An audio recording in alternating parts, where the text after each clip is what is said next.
सर्वप्रथम काँग्रेसचे सन्मान्य प्रांताध्यक्ष माननीय हर्षवर्धनजी सपकाळ साहेब असतील, माननीय बंटी पाटील साहेब असतील, वडेट्टीवार साहेब असतील, देशाच्या नेतृत्व जे काय करतायत माननीय राहुल गांधी साहेब, खरगे साहेब असतील आणि शहर सरावजी मंडळी ज्यांनी मला काँग्रेसमध्ये म्हणजे एका ठिकाणी खूप प्रेशर असताना सुद्धा माझ्यासारख्या कार्यकर्त्याला काँग्रेसमध्ये प्रवेश दिला, स्वीकारलं, त्याबद्दल त्यांचे मनापासून आभार.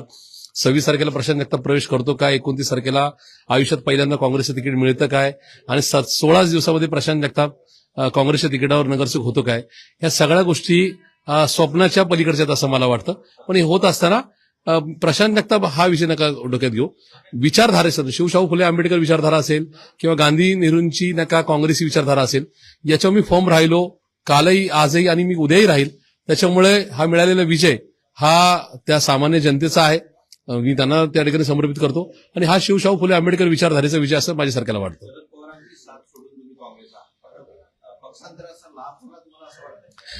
मी या ठिकाणी सांगू इच्छितो, विजय हा नक्की मला मिळणार होता. म्हणजे त्या ठिकाणी मी अपक्ष जरी उभा राहिलो असतो तरी निवडून आलो असतो.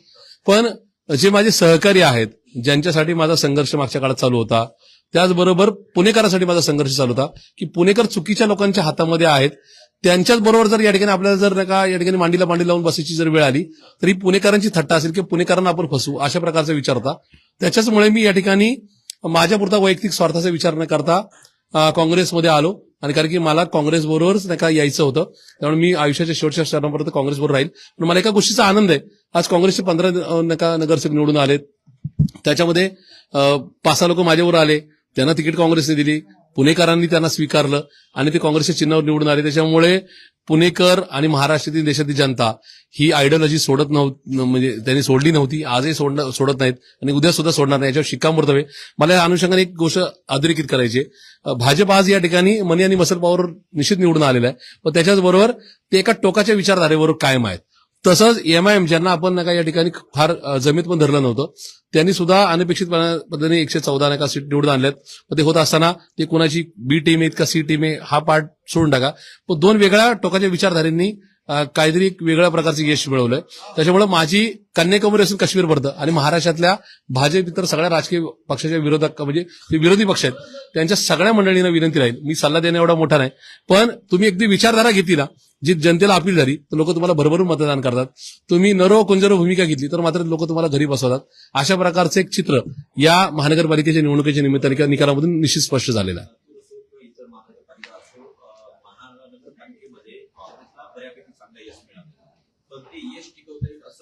निश्चित काँग्रेसचं मनापासून अभिनंदन केलं पाहिजे, कारण काँग्रेसने या ठिकाणी निर्णायक भूमिका घेतली की सरकारमधल्या कुठल्या पक्षावर आम्हाला जायचं नाही, आम्ही या पक्षाच्या विरोधात लढलोय. लोकांची काय भावना आहे, त्याच्यामुळे भाजप हा आमचा शत्रू आहे, भाजप आमचा या ठिकाणी पारंपरिक विरोधक आहे आणि भाजप बरोबर पण जायचं नाही, भाजपच्या बरोबरच्या पक्षांबरोबर पण जायचं नाही किंवा त्या पक्षाला जे आणखी कोणी साथ देतील त्यांच्या बरोबर सुद्धा घरोबा करायचं नाही.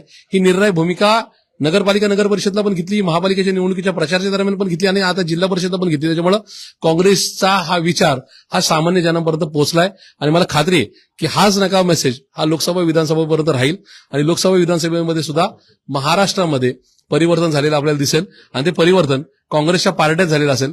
काँग्रेसचा उद्या मुख्यमंत्री बसला तर त्या ठिकाणी आश्चर्य वाटून घेण्याचं कारण नाही, कारण की लोकांना ही घेतलेली निर्णायक भूमिका ही आवडलेली आहे. विधानसभेमध्ये किंवा लोकसभेमध्ये महाविकास आघाडी असते, पण ती महानगरपालिकेमध्ये एकही दिसून आली नाही किंवा तसं काही दिसलं नाही. वंचित सोबत गेल्याचा काही पट्टा मुंबई महानगरपालिकेत असं नाही म्हणता येणार. वंचित या ठिकाणी आमचा महाविकास आघाडीचा कधी भाग नव्हता, पण वंचित या ठिकाणी आमच्यावर आले त्याचा निश्चित फायदा झाला.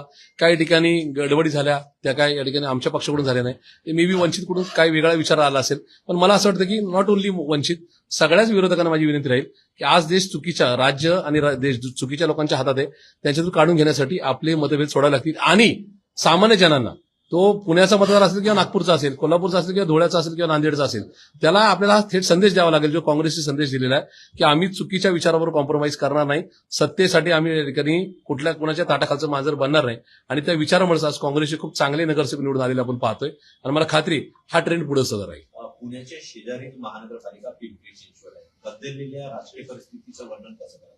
नाही, त्या ठिकाणी निश्चित भाजपचे जे स्टॉलवर्ड्स होते, मनी मसल पॉवरचा खूप सरकारी यंत्रणेचा गैरवापर झाला आणि त्याच्यामध्ये मात्र लोकांनी या ठिकाणी बाकीचे पक्ष हे विचाराबरोबर कॉम्प्रोमाइज करतात, त्यामुळे त्यांना बाजूला ठेवून थेट त्या ठिकाणी मग यांना मतदान करून ते तिकडेच जाणार असेल कमळाकडे, त्याशी कमळालाच मतदान केलेलं बरं अशा प्रकारे घेतलेला निर्णय असं दिसतोय. त्याच्यामुळं त्या पिंपरी चिंचवडने जो संदेश दिला सगळ्यांना तसाच आहे.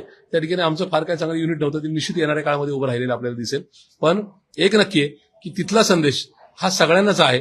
पण काँग्रेसनी जी योग्य भूमिका घेतली त्या अनुषंगाने पुण्यात आमचे 15 नगरसेवक निवडून आलेले दिसतात. ते खूप मोठा आकडा आहे. 2012 नंतर खूप मोठा आकडा मिळवण्यामध्ये काँग्रेस पक्षाला या ठिकाणी यश आलेलं आहे. पिंपरी चिंचवडमध्ये प्रचारादरम्यान आरोप प्रत्यारोप झाले. बरेच भाऊ पण जन्माला आले, बरेच दादा पण जन्माला आले. कसं बघताय सर प्रशासन? नाही, मुळात विषय असा आहे की विकास कामांवरून धार्मिकतेवर, ध्रुवीकरणावर आणि भाई ताई याच्यावर गेल्यानंतर लोक फटका देतात. लोकांना या ठिकाणी तुम्ही कुठल्या विचाराबरोबर आहात, तुम्ही काय काम केलं आणि उद्या काय करणार आहेत याच्यावरच लोकांना अपेक्षा असती. त्याच्यामुळे तिथं भाईगिरी, गुंडगिरीवर आरोप प्रत्यारोपामध्ये लोकांच्या मूळ प्रश्नाकडे दुर्लक्ष झालं. त्यामुळे त्या ठिकाणी पिंपरी चिंचवडकरांनी योग्य तो दणका आणि योग्य ते यश दिलेलं आपण पाहिलेलं आहे. पुणे महानगरपालिका एकीकडे बालेकिल्ला राहिलेला आहे काँग्रेसचा, पण तो आता भाजपच्या हातात आहे सध्या.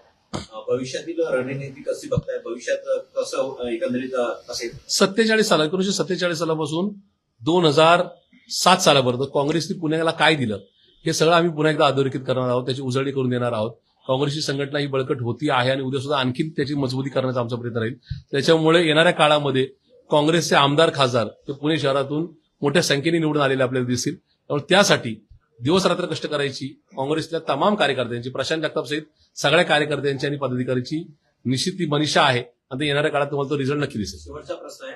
चंद्रपूर महानगरपालिकेमध्ये असं म्हटलं जात आहे की करेक्ट कार्यक्रम होईल, एक गट भाजपच्या संपर्कात आहे असं म्हटलं जात आहे. बदललेली राजकीय परिस्थिती याला कारणीभूत आहे असं वाटतं? हे बिलकुल नाही. या ठिकाणी माननीय वडेट्टीवार साहेबांनी त्यांच्या टीमचं मनापासून अभिनंदन केलं पाहिजे. आमच्या खासदार मॅडमचं या ठिकाणी धानोरकर मॅडमचं अभिनंदन केलं पाहिजे. खूप चांगल्या पद्धतीने त्या ठिकाणी एकत्रित करून रिझल्ट दिलेला आहे. मला असं वाटतं की कुणी जरी किती काही पासे उलटायचा प्रयत्न केला, किती आमिष दाखवायचा प्रयत्न केला तर चुकीचं काही होणार नाही. चंद्रपूर हा काँग्रेसचा बालेकिल्ला होता, आहे आणि उद्या सुद्धा राहील. वडेट्टीवार साहेबांचं त्यांच्या टीमचं पुन्हा एकदा मनापासून अभिनंदन.